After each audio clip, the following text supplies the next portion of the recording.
We had some amazing things happen today. As you know, my son is graduating from high school, and it looks like the judge will not let me go through the graduation of my son, who's worked very, very hard. He's a great student. I'm very proud of the fact that he did so well. And I was looking forward for years to have graduation with his mother and father there. And it looks like the judge isn't going to allow me to escape this scam. It's a scam trial. If you read all of the legal pundits, all of the legal scholars today, there's not one that I see that said this is a case that should be brought or tried. It's a scam. It's a political witch hunt. It continues, and it continues forever. And we're not going to be given a fair trial. It's a very, very sad thing. In addition, as you know, next Thursday, we're before the United States Supreme Court on a very big hearing on immunity. And this is something that we've been waiting for a long time. And the judge, of course, is not going to allow us. He's a very conflicted judge, and he's not going to allow us to go to that. He won't allow me to leave here for a half a day, go to D.C. and go before the United States Supreme Court, because he thinks he's superior, I guess, to the Supreme Court. And we got a real problem with this judge. We have a real problem with a lot of things having to do with this trial, including the DA. Because you go right outside and people are being mugged and killed all day long, and he's sitting here all day with about 10 or 12 prosecutors over nothing, over what people say shouldn't be a trial. So I just want to thank you very much, but that I can't go to my son's graduation, or that I can't go to the United States Supreme Court, that I'm not in Georgia or Florida or North Carolina campaigning like I should be. It's perfect for the radical left Democrats. That's exactly what they want. This is about election interference. That's all it's about. Thank you very much. That's President Trump at the end of the historic day, the very first day in our nation's history that we subjected a former president to a criminal trial. And we've got three big takeaways from what happened today in the first day of what is a very, very sad and pathetic first for our nation. Hey, gang, come on in, one and all. It is Monday night live here at Turley Talks. I am your host, Dr. Steve, your patron professor, here to help you to stay sane in an objectively insane world. So make sure to smack that bell and subscribe button. I want to talk to each and every one of you. I want to hear what you think about this sham trial and the insanity in the Middle East and all the things that are going on all over our world. Now, you can put your comments down below, but you know what? You can tell me yourself, because we're going to go off platform. We're going to have our own private VIP virtual studio that you're invited to. All you got to do is just click on that link below, and you're going to get a backstage pass just by joining our Insiders Club. You just have to go to the website, join.turleytalks.com. That's join.turleytalks.com. Hey, Josh, don't we have a cool little moniker there? Join.turleytalks.com. You'll be given an exclusive pass to our private virtual studio. There it is. I like that little moniker, that black, sleek, red, all that cool stuff. Join.turleytalks.com. You will be given an exclusive backstage pass to our private virtual studio, where you can ask me any question you like, as many questions as you like, and I get to find out what you think about all these things. You get to fellowship with your fellow like-minded patriots from all over the world. It's just a click away. You're going to absolutely love our Monday night private gatherings, our exclusive backstage Q&A. So click on that link below. So here are the three big bombshells, the big takeaways from what happened today. First, more than half of the prospective jurors were dismissed today. Okay, so today was jury selection day, and jury selection, just so you know, jury selection in this case can take up to 2 weeks. So that's one of the reasons why you saw President Trump so upset there. He's being required by this judge, Judge Juan Merchan, to be there every single freaking day of this trial, or he'll get Merchant threatened to throw him in jail. By the way, I think he should do that. I think Trump should call his bluff on that. Go ahead. Go ahead, Judge. Turn me into Nelson Mandela. I dare you. I'll win the biggest landslide the nation has ever seen. Do it. Stick me in jail. Well, regardless, the jury selection went about as chaotic as you would expect for something this completely unprecedented.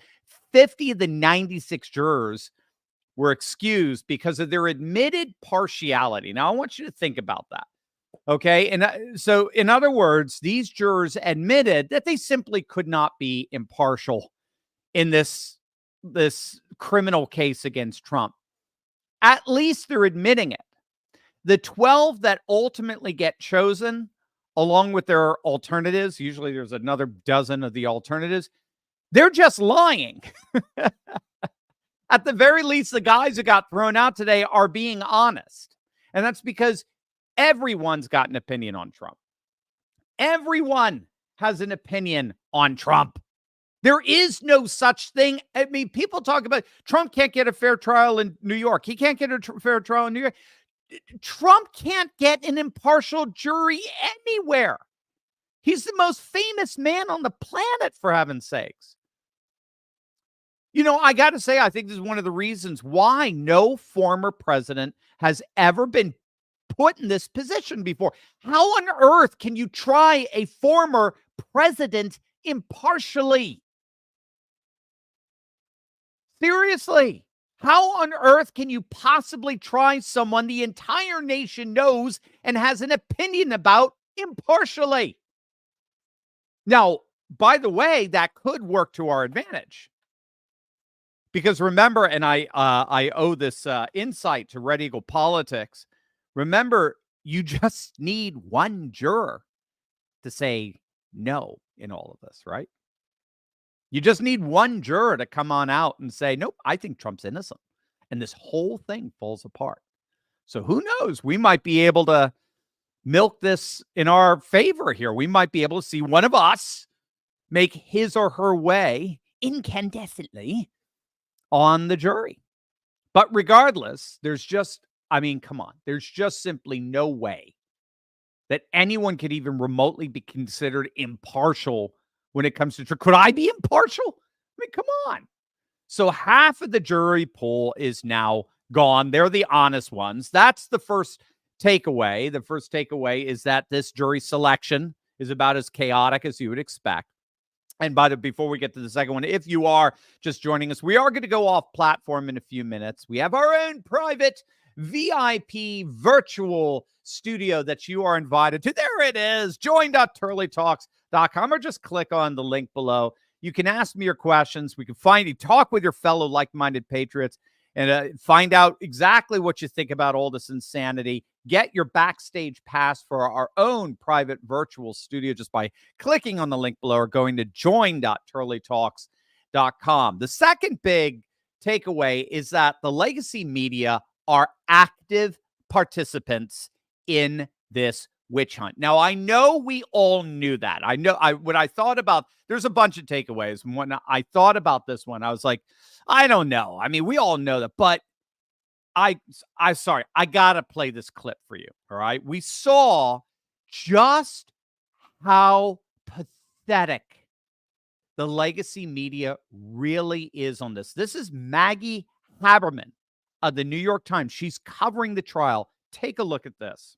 To ask, you guys have been, at the Times, have been live blogging this event. And 40 minutes ago, you wrote an observation that I was very surprised. Trump appears to be sleeping. His head keeps dropping down and his mouth goes slack. Tell us about that. Well, Jake, he appeared to be asleep, and repeatedly his head would fall down. There have been other moments in other trials, like the Agent Carroll trial, which was around the corner in January, where he appeared very still and seemed as if he might be sleeping, but then he would move. This time, he didn't pay attention to a note that his lawyer, Todd Blanche, passed him.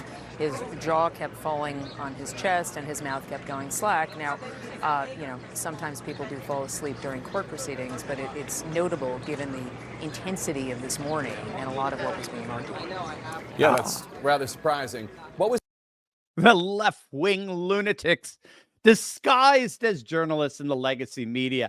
And that's what we saw all throughout the day. The New York Times went with the headline, "A weary Trump appears to doze off. Forbes did the same thing. People magazine, LA magazine, they all followed. So he fell asleep. He fell asleep, the most momentous moment of his life. And he's just so discombobulated. He fell asleep.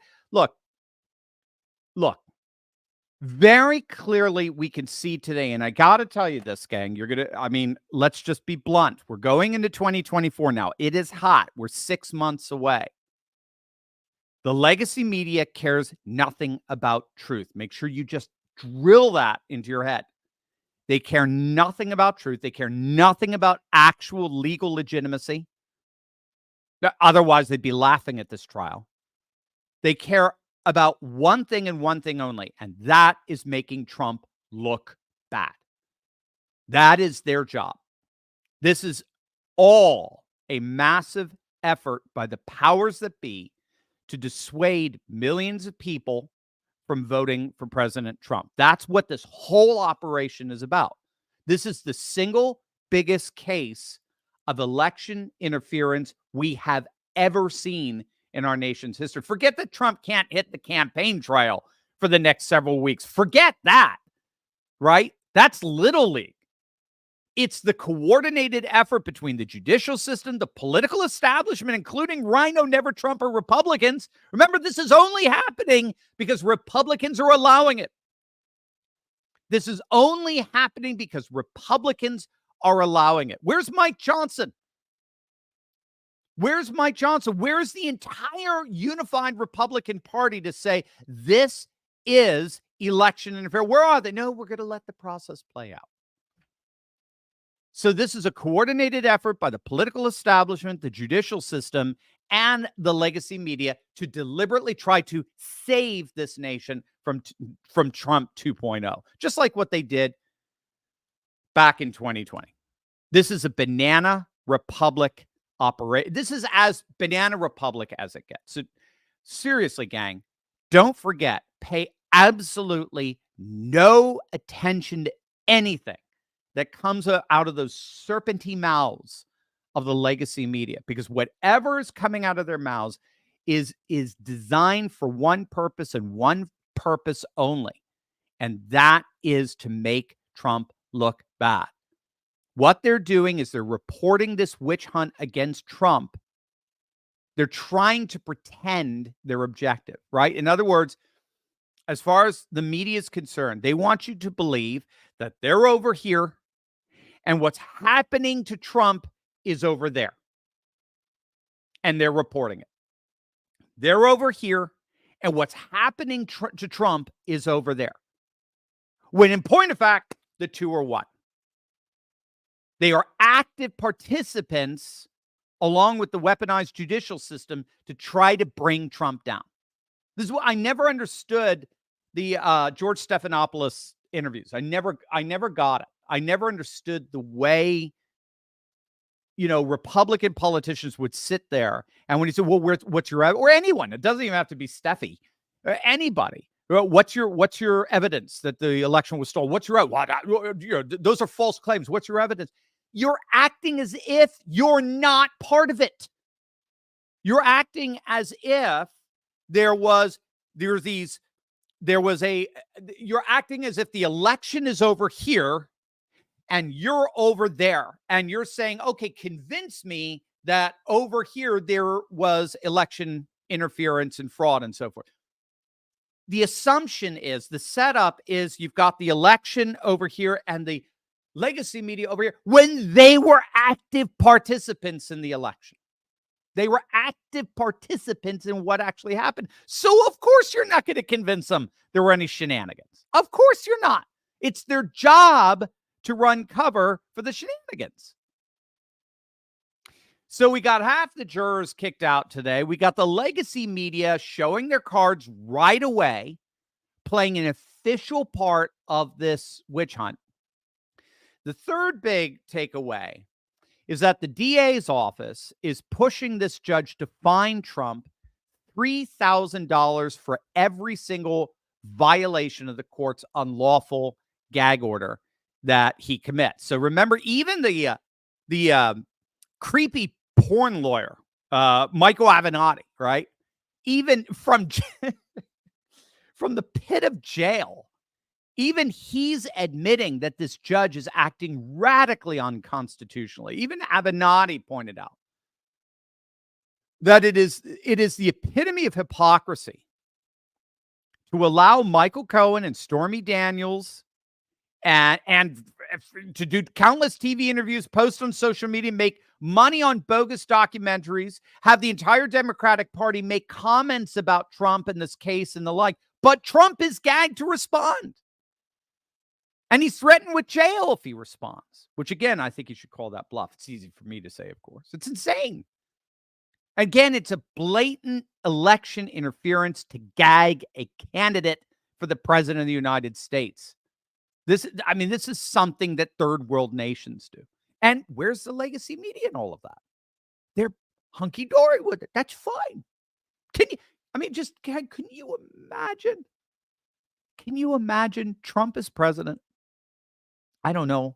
Republicans like in a supermajority or something in the Senate and the House, and they were doing something like this to Barack Obama. Can you imagine what the legacy media reporting would be? But this would be the crime of the millennium. This would be the end of all. They'd be going to the United Nations to be rescued from us. Like I said, I would love for Trump to call this judge's bluff on that and see what kind of fines he actually ultimately imposes on Trump. I'm very curious what you think of all of this. Remember, we're about to go off platform. We have our very own private VIP virtual suite, a very exclusive.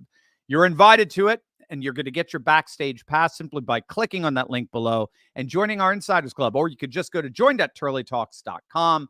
That's join.turleytalks.com. You'll be given an exclusive pass to our private virtual studio where you can ask me your questions, any question you like, as many questions as you like, and fellowship with your fellow patriots from all over the world. Just click on that link below or go to join.turleytalks.com. Now, as I pointed out in today's first video, this is all working in Trump's favor. Okay, I know it's frustrating.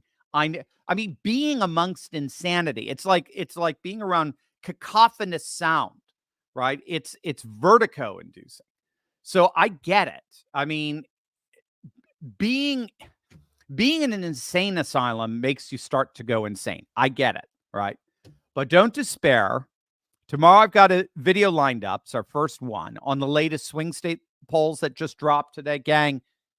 Look, I'm just going to tell you right now, it's a slaughter. It's a swing state slaughter. Trump is absolutely crushing Biden. We got a number of corroborating polls on that. So let them screw around like this. Let them waste their time. It's only making Trump stronger, and he knows it. And literally, they got no case. They literally have no case.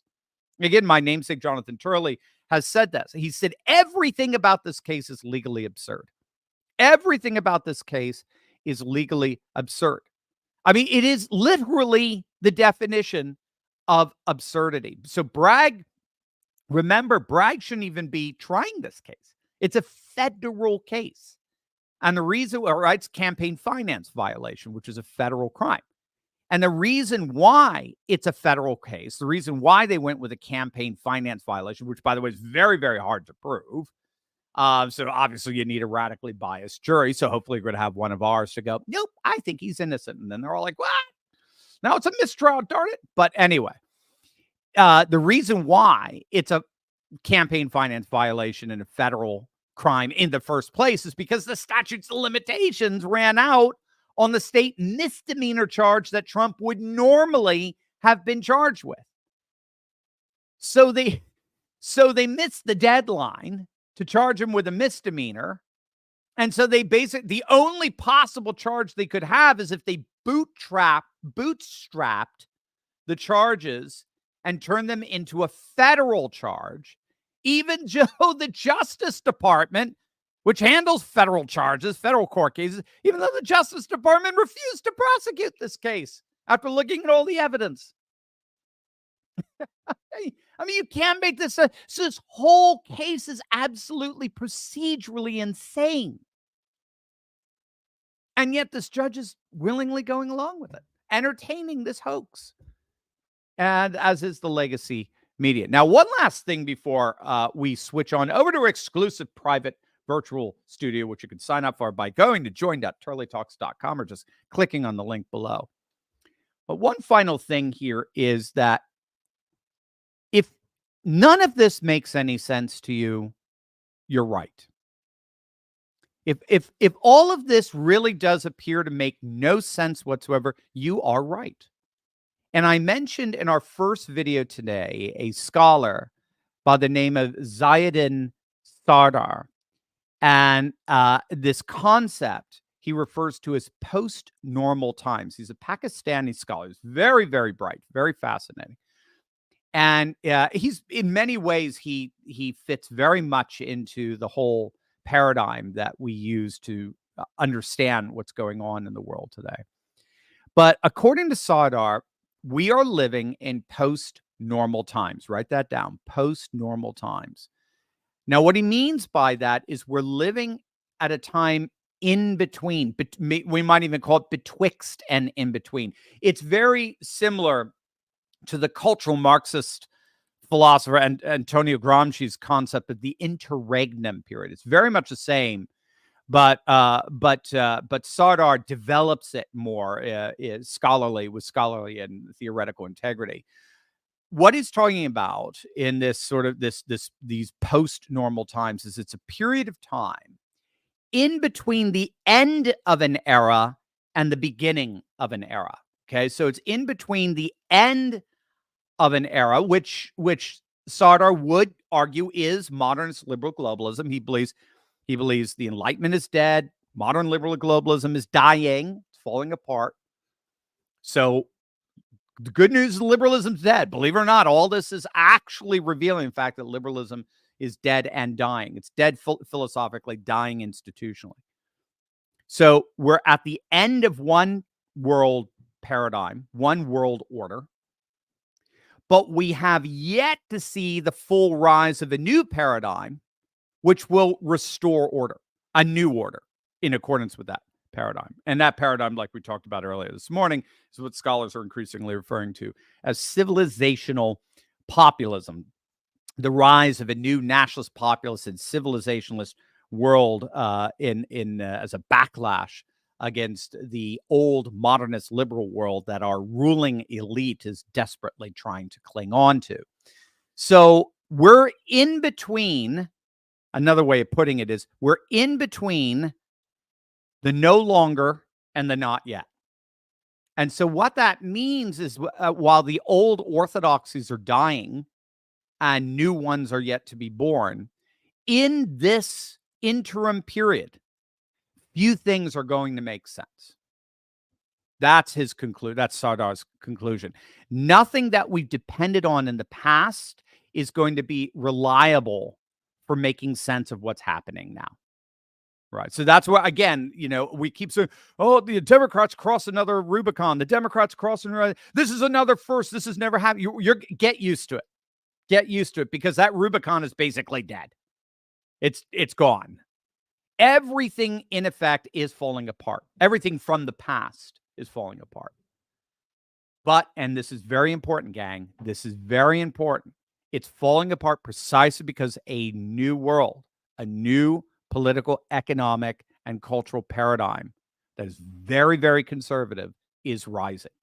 But it has yet to take over and restore order. So that's why I'm your Patriot professor here, to help you keep sane during quite literally insane post-normal times. That would be kind of weird. I'm here to keep you normal during post-normal times. If none of this makes any sense, it's because, gang, it doesn't. It's insane. It's nuts. It's post-normal. Nothing that made sense in the past is going to be able to be relied upon to make sense in the present. The present is insane, but it's insane because something amazing is on the horizon. So there you go, gang. All right. With that, it's time for us to jump on over to our exclusive virtual platform. If you want to ask me your questions, join thousands of like-minded patriots all over the world, just click on that link below or go to join.turleytalks.com. That's join.turleytalks.com. Join our Insiders Club, and I'll see you on the other side on our exclusive backstage virtual studio. God bless, gang.